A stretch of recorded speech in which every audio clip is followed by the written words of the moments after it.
Esta es la parte del universo que podemos contemplar desde la superficie terrestre. Algunos creen que es una bóveda holográfica proyectada sobre una Tierra circular. Otros, sin embargo, creen que es una proyección producida por la suma de nuestras conciencias. Y por otro lado, la ciencia nos indica que la irrisoria probabilidad de que el universo exista se debe única y exclusivamente al azar y la estadística. La ciencia, en términos generales, recurre a un recurso incomprensible para responder aquello que no comprende: el infinito. De esta manera, si tiras un dado infinitas veces, todas las combinaciones de resultados son factibles. Y del mismo modo, el universo en su origen tuvo infinitos intentos de producirse tal y como lo conocemos, y por tanto su origen es puramente estadístico y probabilístico. De esta forma azarosa y vacía en significado, se trata de eludir la subyacente pregunta: ¿quién o qué tira infinitamente los dados? Aparece así la gran contradicción. Pues por norma general la ciencia cree que nada ni nadie tira los dados, pero es incapaz de comprender científicamente la realidad sin una sucesión de acciones y reacciones, causas y efectos. ¿Cómo pueden hacer así la primera acción? Lo cierto es que todos necesitamos explicar cosas que no comprendemos para profundizar en el entendimiento de otras que sí comprendemos, y viceversa. Un ejemplo perfecto es el origen del universo y de los agujeros negros.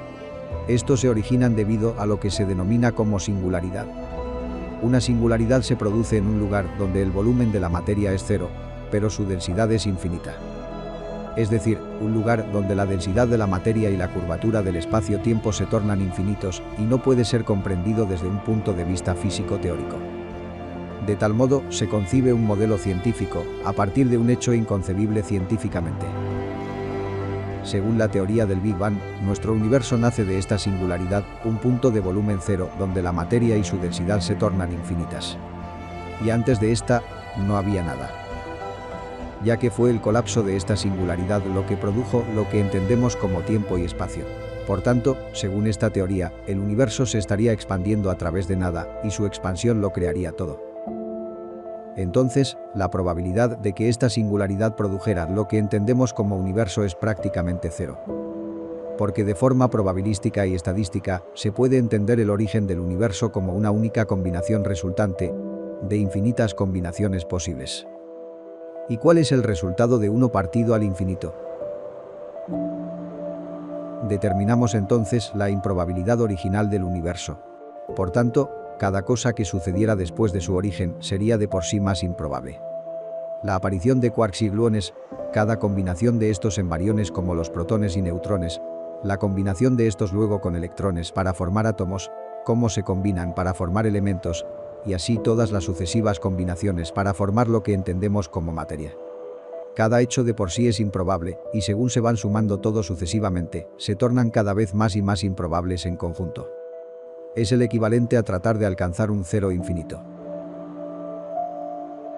De hecho, para que todo lo que hoy existe sea tal como es, cada hecho que precede a la actualidad, por minúsculo que sea, ha tenido que transcurrir exacta y concretamente de una única manera.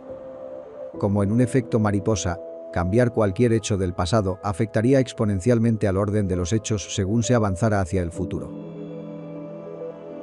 Si tú no hubieras nacido en ese lugar, si no hubieras experimentado todos y cada uno de los hechos de tu vida como lo hiciste, y en ese orden concreto, no estarías viendo este documental en este preciso instante. Se podría decir que todo tu pasado te ha conducido justo a este momento, al igual que este te conducirá a muchos otros. Algo tan simple como estar experimentando este momento es un hecho tan improbable como el propio origen del universo, pues es una única combinación resultante de infinitas combinaciones posibles. Y siguiendo el mismo ejemplo, si tus padres no se hubieran conocido, tú nunca habrías nacido. Tampoco si habiéndose conocido, hubieran tenido hijos en otro momento. O si el espermatozoide que fecundó ese óvulo hubiese sido cualquier otro de los cientos de millones que lo intentaron esa vez. O si algo de lo anterior le hubiera sucedido a los padres de tus padres, y a los padres de ellos, y así sucesivamente hasta remontarnos a nuestros primeros ancestros unicelulares que aparecieron hace alrededor de 4.000 millones de años. Todos esos factores marcan la probabilidad de tu nacimiento que, debido a que solo pudo haber ocurrido de una única manera, su cálculo se estima de 1 entre 10 elevado a 2.685.000. es decir, un 10 seguido de 2.685.000 ceros detrás. Para hacernos una idea de la magnitud de este número, la probabilidad de que hayas nacido sería equivalente a tirar 2 millones de dados, cada uno con 1.000 billones de caras, y que todos dieran el mismo número como resultado. Es decir, prácticamente cero. Lo cierto es que la única manera de explicar toda esta improbabilidad es mediante un recurso incomprensible como el término infinito. Y la única forma que tenemos de intentar comprender la infinidad es segmentándola en partes finitas, sin tener en cuenta que una interpretación segmentada conlleva a la propia descomprensión de lo infinito.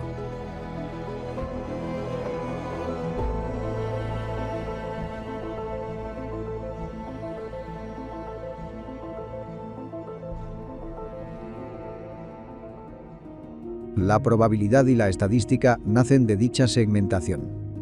Porque tanto la probabilidad como la estadística solo pueden ser calculadas al comparar varios elementos en un contexto finito.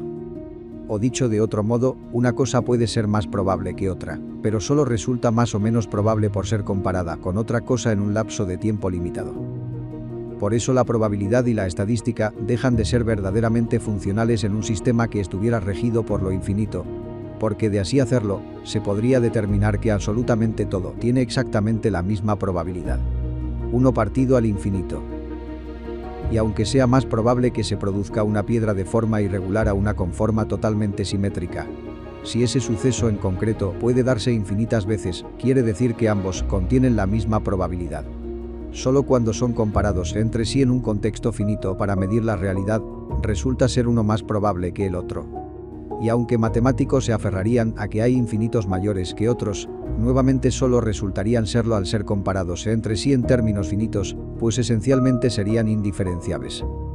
Porque de manera contradictoria, lo finito comprende infinitas formas y el infinito solo comprende una. Por ejemplo, fijémonos en alguna de estas piedras. Cualquiera de estas, absolutamente todas y cada una, son únicas como piedras. Las puede haber más comunes, las habrá más raras, pero cada piedra en sí es única, ya sea por su tamaño, por su composición, por su morfología, inclusive por el camino recorrido hasta convertirse concretamente en esa piedra en ese preciso momento. Porque realmente la probabilidad resultante en cada una de esas piedras es de 1 partido al infinito. Así sucede con cada guija que compone la piedra, con cada átomo que compone la guija, con cada partícula que compone al átomo. Y del mismo modo sucede en la biología, donde todos y cada uno de los seres vivos, a pesar de poder compartir gran parte de su ADN, resultan ser únicos genéticamente. Si bien las células pueden reproducirse por mitosis, es decir, generar 2 copias de la misma a partir de la división celular, cada una de estas seguirá un camino totalmente único. Y según estas células se combinan para formar seres vivos más complejos, como podrían ser los mamíferos, aparece un fenómeno conocido como endogamia, donde la reproducción entre individuos que están estrechamente relacionados a nivel genético conlleva al colapso evolutivo. Sería algo parecido como hacer una fotocopia de una fotocopia, y así sucesivamente, perdiéndose la información en el proceso, en una herencia genética que acumula los errores de cada generación. De hecho, se calcula que, para evitar el colapso de la especie humana, se requerirían mínimo entre 80 y 160 personas, todas emparejadas, sin un parentesco consanguíneo reciente. Aunque este omniverso fractal se reproduce en base a la autosimilitud, no pueden darse 2 caminos idénticos, siempre se producirán variaciones que determinen un cambio y evolución constantes, atrayéndose lo diferencialmente opuesto por naturaleza. Mientras que lo semejante se repele, porque su combinación no produce nuevos resultados.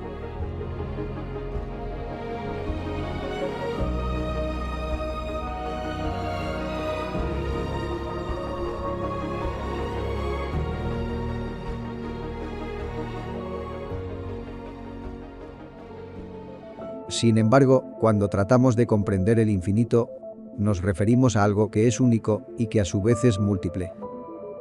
Es un segmento conjuntado y es un conjunto segmentado. De manera muy resumida, podríamos entender a la ciencia como un intento de comprender la infinidad del vacío cósmico, También podríamos entender a las distintas religiones como diferentes intentos de comprender la infinidad de uno o varios dioses. Y a la metafísica como un intento de comprender el éter. Y del mismo modo, podemos entender la trayectoria individual de cada persona como una búsqueda existencial de lo que es eterno. En definitiva, todos estamos tratando de darle sentido a la misma cosa, lo único que cambia es la perspectiva a la hora de comprender y expresar una idea, ya sea individual o colectivamente. Es por eso que denominamos distinto a la misma cosa. Tratamos de definir el infinito como una línea recta que no tiene principio ni final, y luego segmentarlo en partes finitas para su comprensión, sin tener en cuenta que por lo primeramente mencionado, cada uno de sus segmentos es de por sí infinito y por ende incomprensible en su totalidad. Cometemos un error al imaginar el infinito como una línea recta, y aún más al asumir que podemos comprenderlo al segmentarlo en partes supuestamente finitas. La línea recta solo tiene sentido en una percepción de la realidad unidireccional regida por el tiempo, donde todo efecto nace por una causa y los hechos pueden ser científicamente comprendidos. Así determinas el segundo, el minuto, la hora, lo que fue ayer, lo que mañana será, y el hoy como punto de referencia. También determinas al atrasado y al más aventajado, al ignorante y al conocedor. Y aunque este modo de diferenciación y segmentación es inherente al propio aprendizaje, la verdadera comprensión radicará en cómo se interprete. Es por ello que en este omniverso fractal y atemporal, causa y efecto son la misma cosa, tal como el infinito es único y múltiple a la vez. Y por tanto, no puede ser imaginado como una línea recta, sino más bien como un círculo. Este círculo es una curva finita compuesta por infinitas líneas rectas, y tiene un perímetro finito que puede ser transitado infinidad de veces. En este círculo, causa y efecto se diluyen. Toda cosa en sí es una causa y efecto de otra cosa, donde el principio determina el final, tanto como el final determina el principio. Si bien podríamos entender el Big Bang como el principio del universo, este no puede ser únicamente comprendido como el origen absoluto de lo existente. El Big Bang podría ser el principio de nuestro universo, pero a su vez sería el final de un ciclo que habría surgido a consecuencia de otros universos parecidos al nuestro o de la muerte de estos. El científico Roger Penrose, ganador del Premio Nobel de Física en el año 2020, presentó una teoría conocida como cosmología cíclica conforme, donde el universo estaría sumido en un ciclo interminable de expansión y contracción, que nacería de un Big Bang y finalizaría en un Big Crunch. En este omniverso todo actúa de manera reproductiva, obteniendo así infinitos resultados posibles. Aunque entendemos la reproducción como una característica propia de los seres vivos orgánicos, en realidad esta no es más que una combinación sucesiva de distintos elementos diferenciados entre sí. Desde los átomos que se combinan para formar los distintos elementos, pasando por el nacimiento de estrellas que surgen de la muerte de otras, hasta las propias galaxias que se engullen entre sí. Todo lo anteriormente mencionado tiene un símil en la naturaleza terrestre. Todas estas combinaciones y recombinaciones son equivalentes a lo que entendemos como reproducción a nivel biológico. Esta se produce en todos los niveles, estados y formas del universo, dando como resultado lo que entendemos antropocéntricamente como aprendizaje.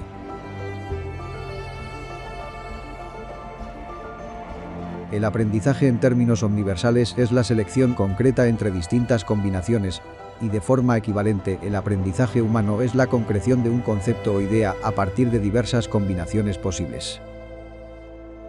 También es lo que en términos darwinistas se denominaría como selección natural a nivel evolutivo y biológico. Todas estas combinaciones y recombinaciones pueden suceder de dos maneras que limitadamente entendemos como antagónicas, aunque verdaderamente comprenden una misma naturaleza esencial. Estas pueden ser divergentes y convergentes, atractivas y repulsivas, compatibles e incompatibles. Todo aquello que entendemos como existente es un equilibrio entre estas dos fuerzas. Y es consecuencia de dicho equilibrio entre ambas lo que determina una selección única y concreta de infinitas combinaciones probables, reproduciéndose así fractalmente.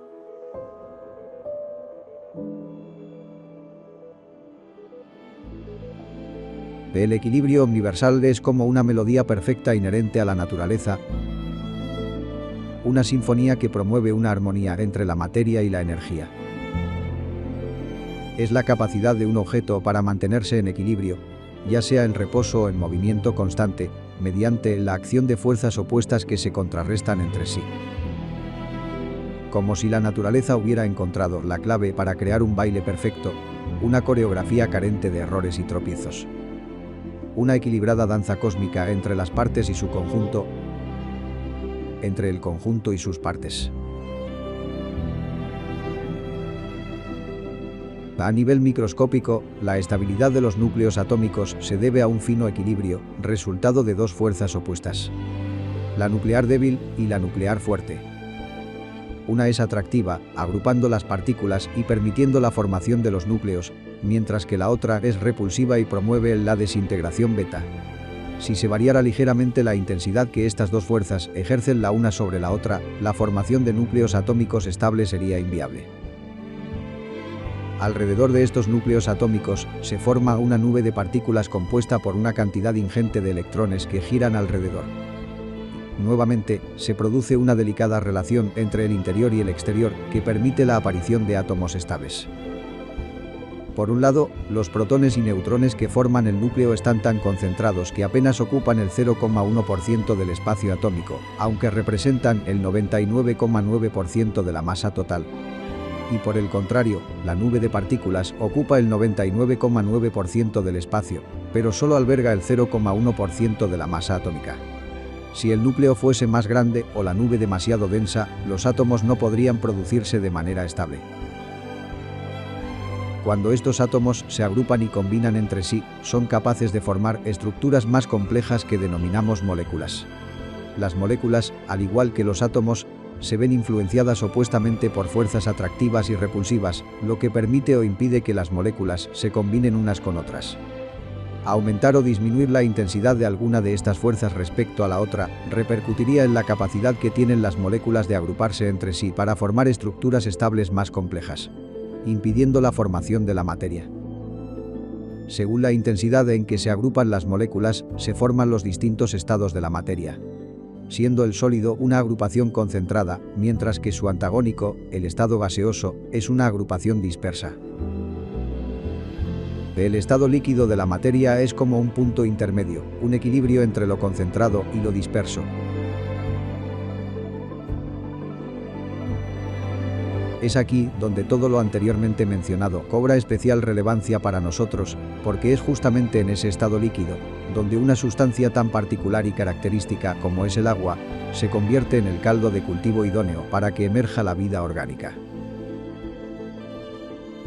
Todo lo que somos se lo debemos a esta sustancia de propiedades únicas, y estas a su vez se deben a un fino equilibrio en sus enlaces.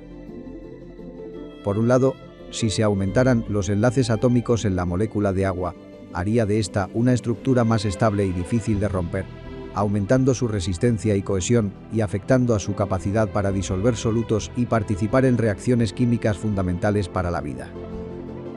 Por otro lado, si se redujeran los enlaces atómicos en la molécula de agua, provocaría que ésta fuese más inestable y propensa a descomponerse en sus componentes individuales, hidrógeno y oxígeno, reduciendo su resistencia y cohesión, y disminuyendo su capacidad de mantener y preservar seres vivos acuáticos, incluyendo los primeros organismos unicelulares que habitaron la Tierra.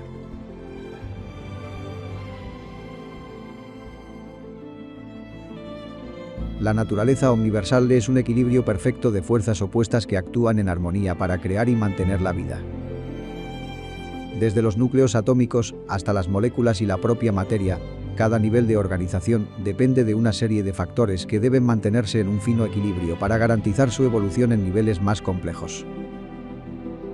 Y de tal forma, a través de sucesivas interacciones cuidadosamente seleccionadas y ajustadas, aquella materia que parecía ser inerte evoluciona hacia un estado tan complejo y tan simple como un organismo unicelular animado. Aparecen las primeras bacterias y arqueas que apenas cumplen algunas funciones básicas como la obtención de energía y la reproducción, pero se combinan en conjunto para producir procesos biogeoquímicos que, a lo largo de cientos de millones de años, irán transformando la Tierra y la atmósfera que protege a los propios organismos. La combinación sucesiva de estos seres primigenios resulta en organismos pluricelulares que cumplen funciones vitales más complejas que sus antecesores y promueven una complejidad creciente. Y así, a través de sucesivas generaciones, y nuevamente fruto de esa dualidad convergente, en algún momento, aparecen dos géneros opuestamente diferenciados que se complementan entre sí, la hembra y el macho. Estos seres, que en primera instancia fueron acuáticos, aunque ya vertebrados, son infinitamente más complejos que las primeras bacterias y arqueas que habitaron la Tierra y están compuestos por miles de millones de células. Cada una de sus células trabaja individualmente para procurar una armonía colectiva. O dicho de otro modo, su independencia requiere de su codependencia y viceversa. A su vez, estas células han encontrado nuevas formas de reproducirse para preservar una evolución progresiva. Por un lado, se reproducen por mitosis, que como ya vimos anteriormente, consiste en la capacidad de la célula para dividirse y generar dos copias idénticas de la misma. Al generar copias de sí misma, permite el crecimiento de los seres vivos y su desarrollo estable, y les otorga propiedades regenerativas y reparativas frente a cualquier daño sufrido. Por otro lado, y antagónicamente, tenemos la reproducción por meiosis, la cual esencialmente consiste en la capacidad de la célula para dividirse y generar variaciones de la misma, lo que permite la combinación de los genes de dos progenitores diferentes y la generación de variabilidad genética en la descendencia, procurando una mejora evolutiva constante. De nuevo, sucede un fino equilibrio entre la mitosis y meiosis, entre preservar la estructura y hacer que ésta evolucione, como dos fuerzas que se contrarrestan entre sí. Y de tal forma, a través de miles de millones de años de esta evolución universal, desde los enlaces atómicos hasta las interacciones entre estos seres vivos, esa complejidad se incrementa hasta tal punto que, en algún momento, logra cobrar conciencia de su propia existencia. Esa misma materia que en su momento fue inerte, ahora se observa a sí misma y se cuestiona: ¿quién soy? ¿Qué es la vida? Siendo su respuesta que, probablemente, todo lo que siempre fue observable ahora cobra verdadera relevancia, porque al fin hay un observador.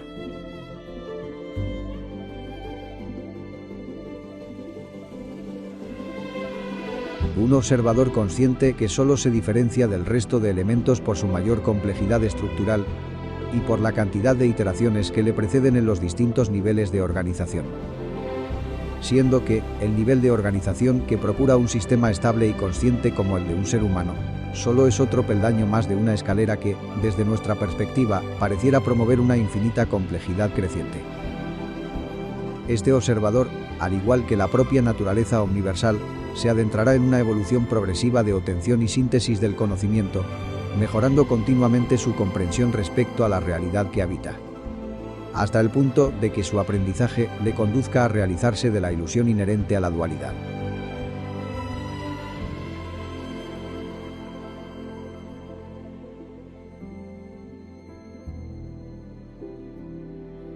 Una dualidad que, para equilibrarse, oscila a través de aquello que percibimos como espacio-tiempo, es decir, está vibrando. Esta oscilación es lo que causa el propio espacio-tiempo, el movimiento, la materia. En resumidas cuentas, esa dinámica oscilatoria es causante de la energía. Ambas partes en conjunto forman un total que no crece ni decrece, donde los conceptos antropocéntricos de creación y destrucción no son válidos, lo único que sucede es la recombinación constante de los elementos. O como diría la primera ley de la termodinámica, la energía no se crea ni se destruye, solo se transforma.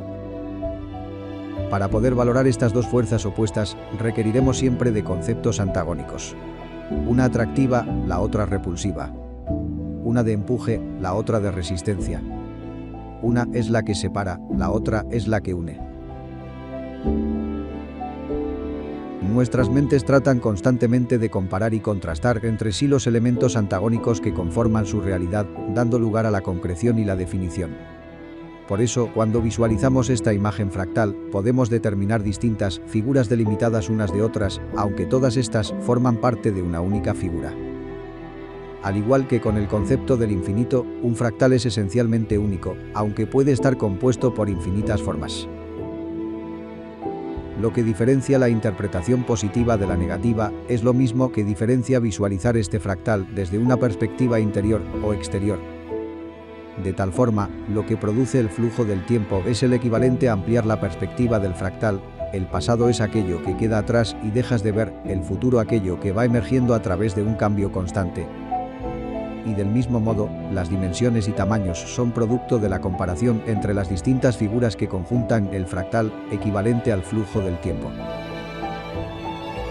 Pero todas esas variables nacen única y exclusivamente de la perspectiva, de la posición que tomamos como referencia. Y toda posición es codependiente de su contraposición. Por ejemplo, podemos determinar que este pájaro se está moviendo, pero solo resulta perceptible debido a que lo hace sobre un fondo estático. También podemos determinar que el sol ilumina, aunque solo por estar rodeado de oscuridad. O determinar que la materia ocupa un espacio, pero solo porque hay un vacío que llenar.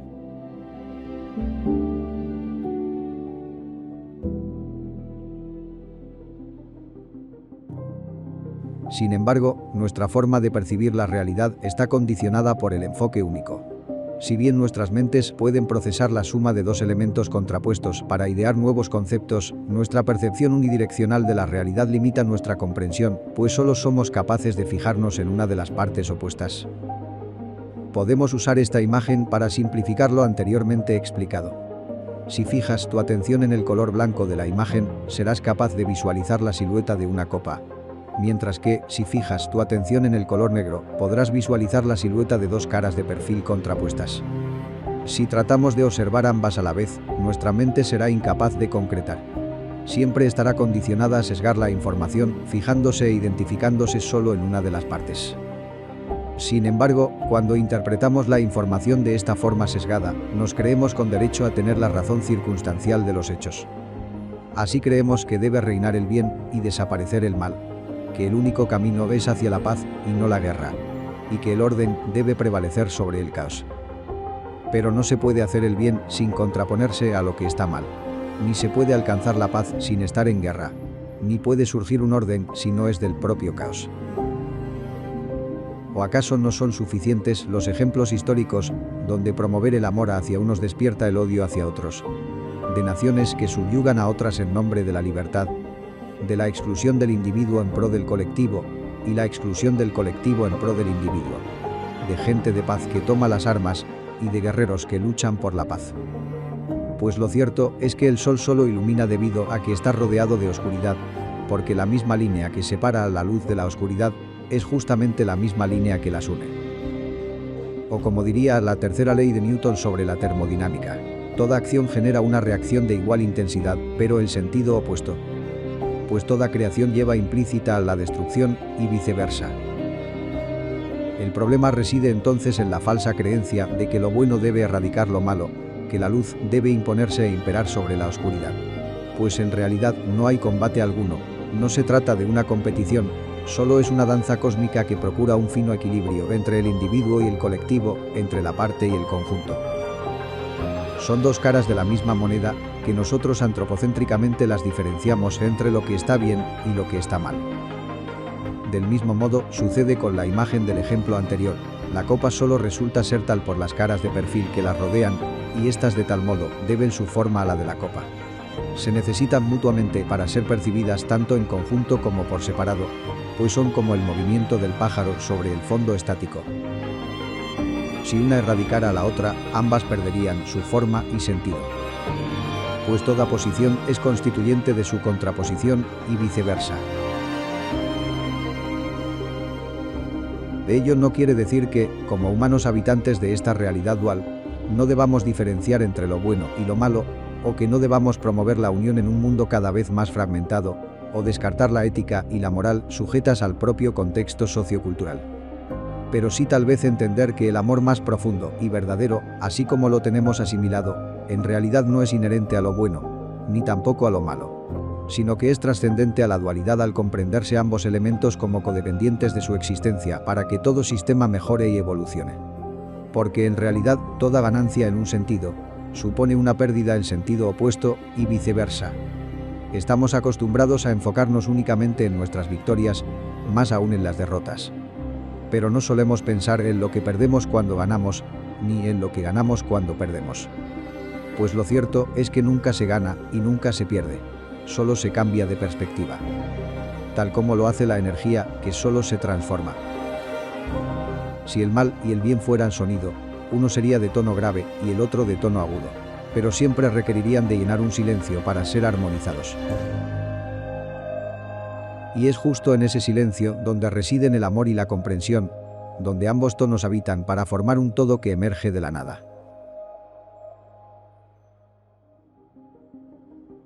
Cada uno crea su propio camino, su propia realidad, y la define en base a su propia experiencia existencial. En términos observacionales de cada individuo, y aunque pueda sonar contradictorio, la realidad es absolutamente relativa. Siempre dependerá de la medición propia de cada observador. Por ejemplo, para una persona que ha vivido siempre en una pequeña isla, una distancia de 10 kilómetros puede ser entendida como lejana, mientras que para alguien continental, esa distancia podría entenderse como cercana. Aunque ambas personas usen distintas magnitudes para diferenciar lo que está cerca de lo que está lejos, ambas perciben los conceptos de la misma manera al definirlos como cercanos o lejanos. Porque la percepción que tenemos de la realidad está intrínsecamente ligada a la medición que hacemos de esta. Ese es el verdadero poder que tenemos como seres conscientes y pensantes, la capacidad de cambiar el prisma con el que medimos las cosas, ser capaces de darle mayor o menor magnitud a un hecho concreto. Solo así serás consciente de tu participación en la danza cósmica, de tu posición como parte y como conjunto, y de tu lugar como observador que determina lo observable, tal como lo observable hace con el observador. Siendo nosotros quienes enfatizamos en la diferenciación de las cosas, quienes segmentamos las partes de un todo. Porque paradójicamente el aprendizaje requiere de valorar las partes por separado para comprender el conjunto, tal como requiere de valorar el conjunto para entender cada una de sus partes.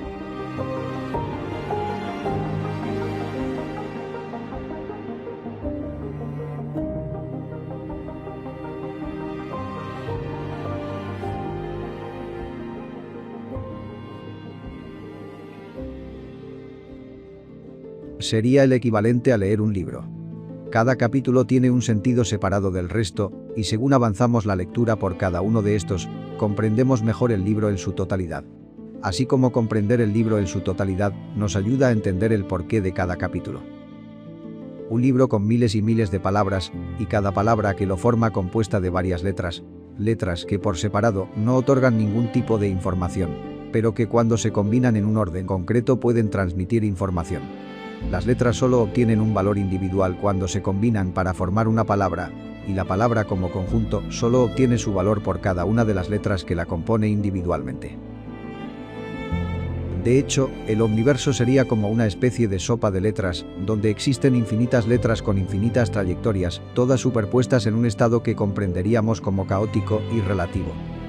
Pero es del propio caos que surge un orden, como si algo o alguien eligiera minuciosamente cada letra y las encadenara en un orden estructural con la suficiente coherencia para transmitir la información.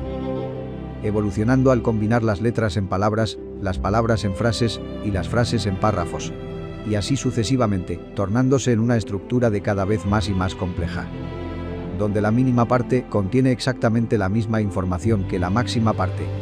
Donde letra y libro se tornan indistinguibles, pues ambos comprenden una misma naturaleza esencial de la realidad.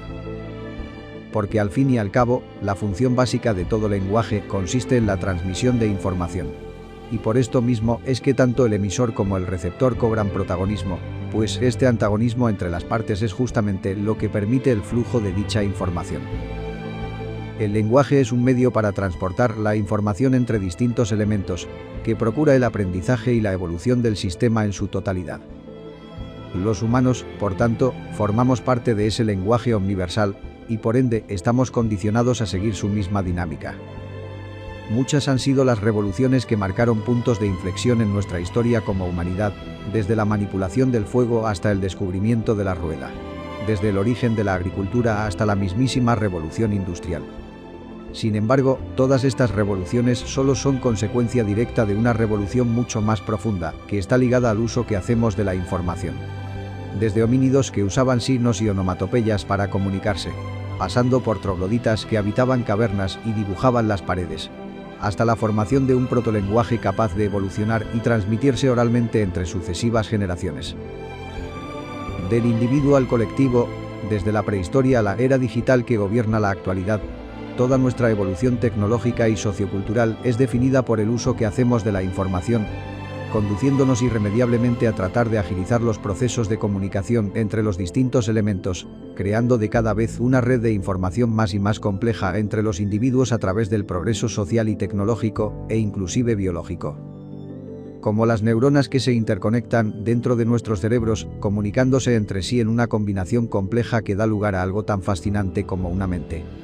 La humanidad está condicionada a evolucionar en consecuencia, aumentando progresivamente las conexiones entre los humanos, evolucionando al mejorar la eficiencia de dichas conexiones, entrelazando todos los individuos para promover un aprendizaje que determinaría la evolución del conjunto en un único elemento indiferenciable, como una gran mente, o también conocido como mente colmena. Somos como las letras que estructuran un libro en todos sus niveles, un libro que, paradójicamente, debido a su propia naturaleza ininteligible, se lee al ser escrito, tanto como se escribe al ser leído. Cada elemento que lo compone, desde lo microscópico a lo macroscópico, desde la ínfima partícula al inabarcable universo, está escribiendo y leyendo simultáneamente ese código universal, difuminando conceptos como la estadística y la probabilidad, la acción y su reacción. Pues en esencia toda causa es un efecto, y todo efecto es una causa.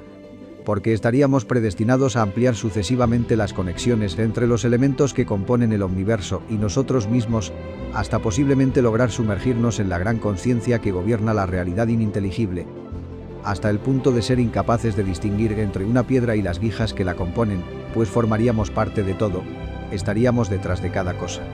Seríamos la creación que evolucionó en su propio creador. Seríamos simultáneamente escritores y lectores de este libro universal. Porque es como si algo o alguien eligiera minuciosamente cada letra y las encadenara en un orden estructural con la suficiente coherencia para transmitir la información. Como si algo o alguien predispusiera las hojas en blanco de este libro, para que éste se escriba y para que éste se lea. Un código tan sumamente análogo al guión de este documental, donde lo relevante no resulta en el principio, ni en su final, sino en el camino que los conecta a ambos, y en la información que fluye entre el emisor y el receptor. Como un futuro que interactúa con su pasado y da lugar al eterno presente.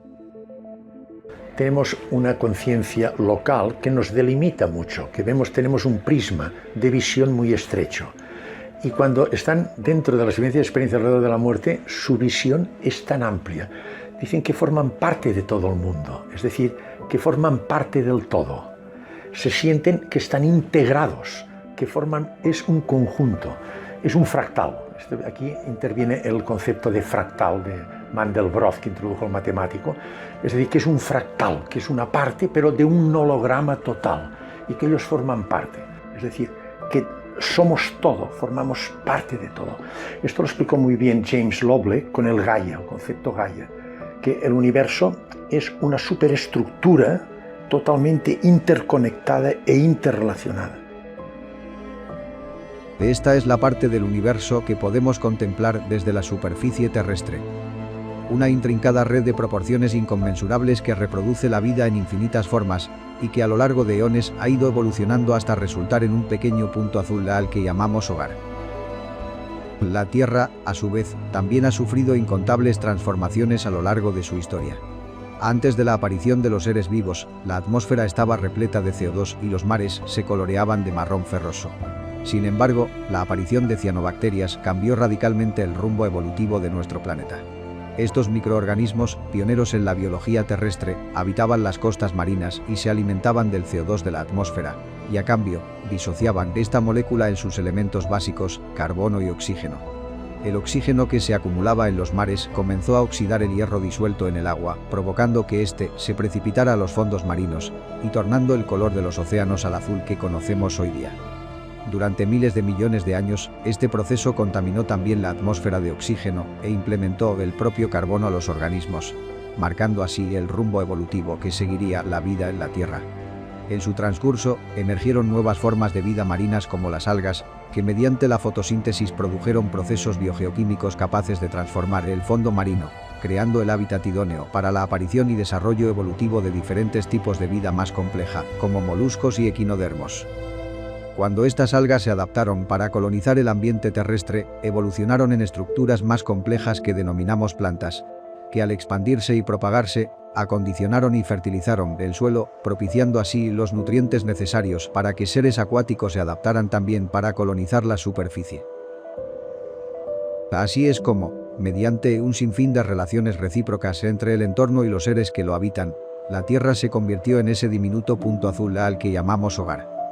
Una intrincada red de elementos interconectados e interdependientes que rompen con el concepto lineal que tenemos establecido sobre la evolución, y al que denominaremos por etimología como intervolución.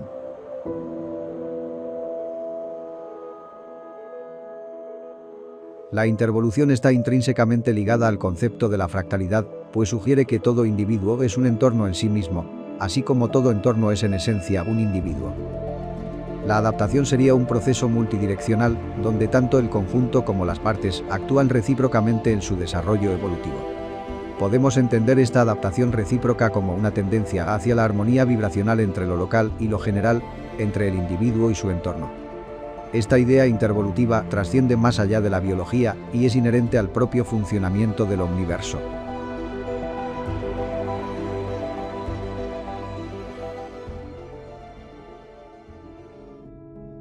Para entender fácilmente este concepto, usemos el experimento de los péndulos como un ejemplo extrapolable a todos los niveles.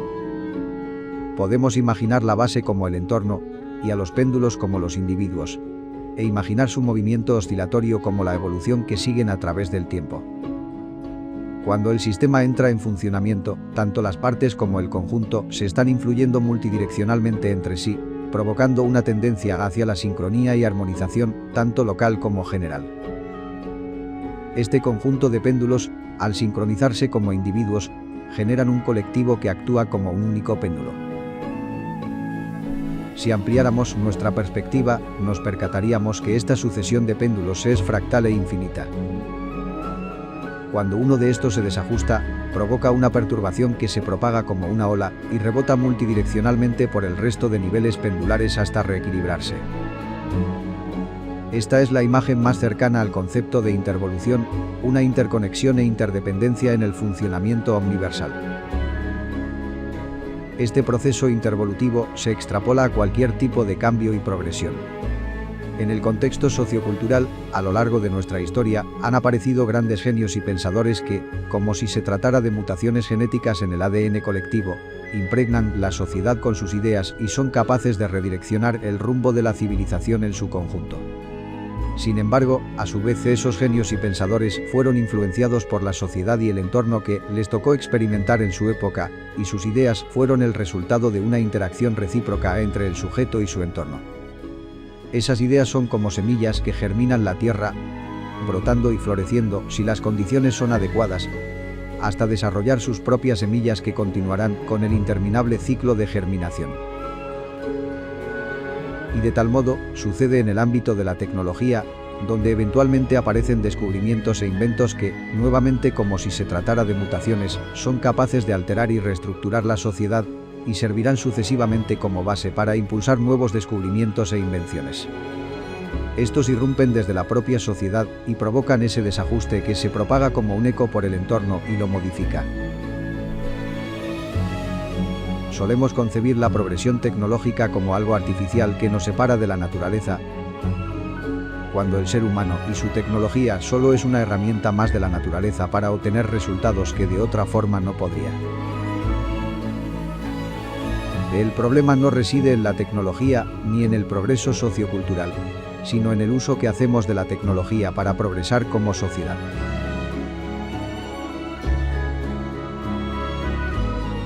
Llegados a este punto, podemos entender el universo como una red de nodos interconectados que intervolucionan al hacer fluir la información.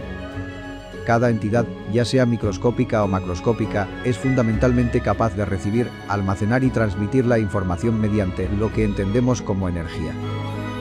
Como consecuencia de ese flujo e intercambio constante de información, el sistema supera obstáculos y aprende en cada nueva combinación, autodiseñándose en el proceso y repitiendo los mismos patrones en todas las escalas, tendiendo siempre a esa armonía entre lo local y lo general.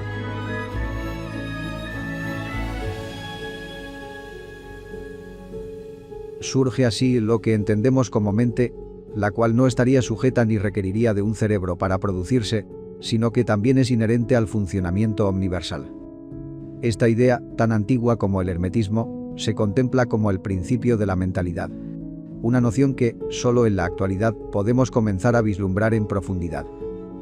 Este hongo, conocido comúnmente como blob, es prueba de ello. Y su reciente descubrimiento está revolucionando científicamente el concepto que tenemos de inteligencia, previamente asociado a animales superiores como los humanos. A pesar de que carece de neuronas y sistema nervioso, es capaz de tomar decisiones y resolver problemas complejos en la obtención de nutrientes, creando redes de caminos eficientes que optimizan el uso del espacio. Estos hongos proliferan en entornos boscosos y húmedos, alimentándose de los restos vegetales y liberando a cambio nutrientes que ayudan a fertilizar el suelo. En una sola palada de esta tierra fértil, hay tantos microorganismos como seres humanos habitan en la tierra. Y bajo en el subsuelo, existe una inmensa red de raíces de plantas y árboles que, en simbiosis con estos microorganismos que actúan de puente biológico, son capaces de intercambiarse recursos entre sí. De tal modo, contribuyen al equilibrio del ecosistema, donde se entrelazan innumerables relaciones de todo tipo.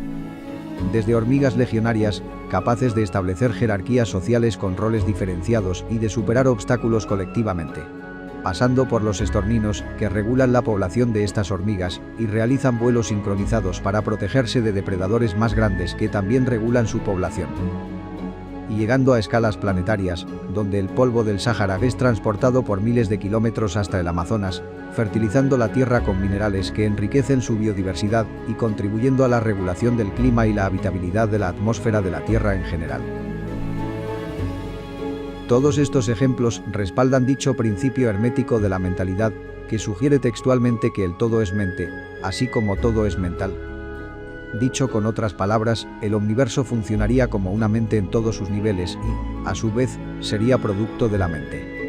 La inteligencia, por tanto, solo sería un efecto producido por la sincronización entre las distintas entidades que, al intercambiar la información a través de los nodos de esta red omniversal, demuestra la capacidad de aprender e intervolucionar sin estar sujeta a lo que conocemos antropocéntricamente como cerebro. Así lo hicieron las hormigas, los estorninos y la propia Tierra como conjunto en todas sus etapas evolutivas. Y aún así, cuando contemplamos más allá de nuestra frontera planetaria, solemos pensar que todos esos cuerpos están ahí, sin razón alguna, que su composición sigue un orden independiente al nuestro, y que planetas, estrellas y galaxias surgieron de interacciones azarosas. Pues cuanto más nos alejamos de aquello que entendemos como vida, menos empatizamos con su funcionamiento. Así, desde nuestra perspectiva antropocéntrica, nos contemplamos como una excepción, como una anomalía que envuelve el mayor de los misterios. Sin embargo, cada entidad de este omniverso, ya sea microscópica o macroscópica, cumple una función fundamental para consigo misma y para con el conjunto, y se desarrolla intervolutivamente en consecuencia, y resulta en sí misma en el mayor de los misterios. Somos nosotros quienes delimitamos las fronteras entre el árbol y el bosque, entre lo que está vivo y lo que no, entre nosotros y el resto de cosas existentes. Y aunque no podemos tocarla directamente, ni verla a simple vista, existe una red que interconecta todos los elementos en un único conjunto, siendo que el resto de cosas existentes son una extensión de nosotros mismos, así como nosotros somos una extensión del propio universo. Todo lo que para ti existe, lo que sí puedes ver y tocar, es una expresión de esa inteligencia que reside en aquello que entendemos como naturaleza. Es un eco en el infinito, una resonancia de lo que calificamos divino, un reflejo fractalizado de la consciencia universal.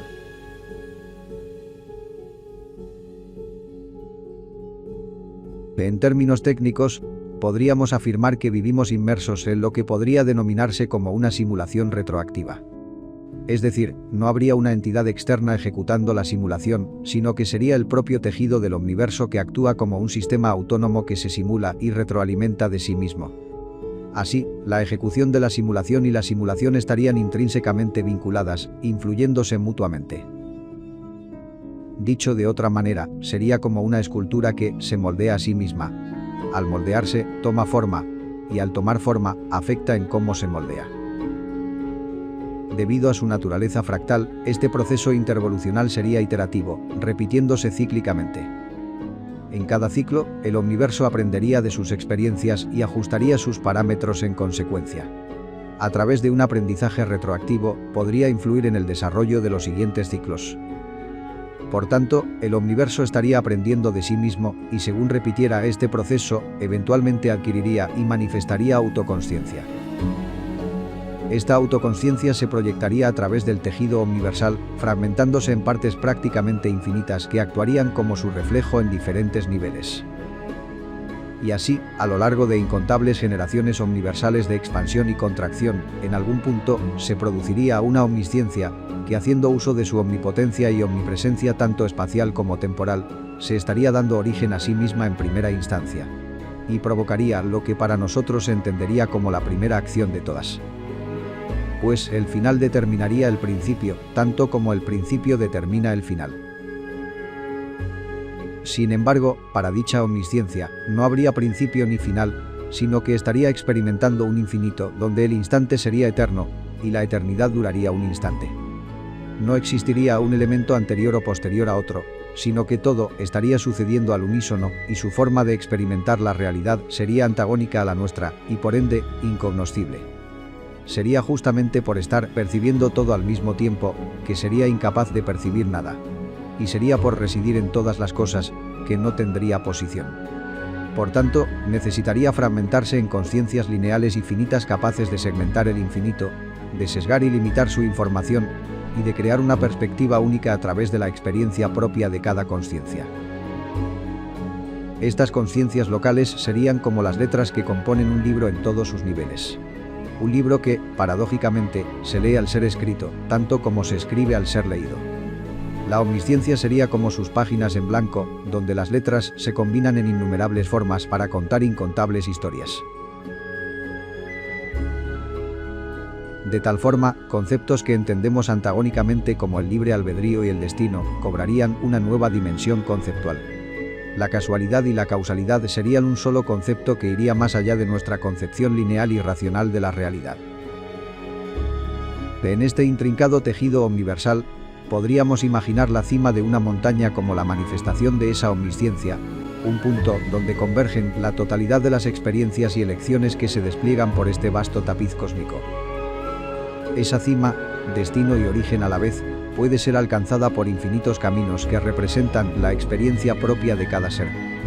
Cada camino es único, y estos se entrelazan y cruzan para tejer la realidad de la propia existencia. Esa cima se convierte así en una síntesis de todas las historias, un punto de convergencia donde reside la omnisciencia, que al percibir todas las experiencias simultáneamente, requiere esencialmente de cada uno de esos caminos para realizarse, comprenderse y constituirse como tal. En este panorama, la inevitabilidad se funde con la libertad, y la convergencia hacia la cima se convierte en la esencia misma de la experiencia humana y del omniverso que se revela a través de nosotros. Nada te pertenece, tan siquiera el cuerpo que habitas. Porque en esencia solo contemplas y experimentas un infinito al recorrer tu propio camino. Cada persona que existe es una versión de ti mismo. Cada interacción con los elementos que te rodean es una conversación contigo mismo a través del cosmos. Cada acto que llevas a cabo en esta vida es una pieza más de un rompecabezas que nunca acaba, porque nunca empezó. Pero que sí, continuará.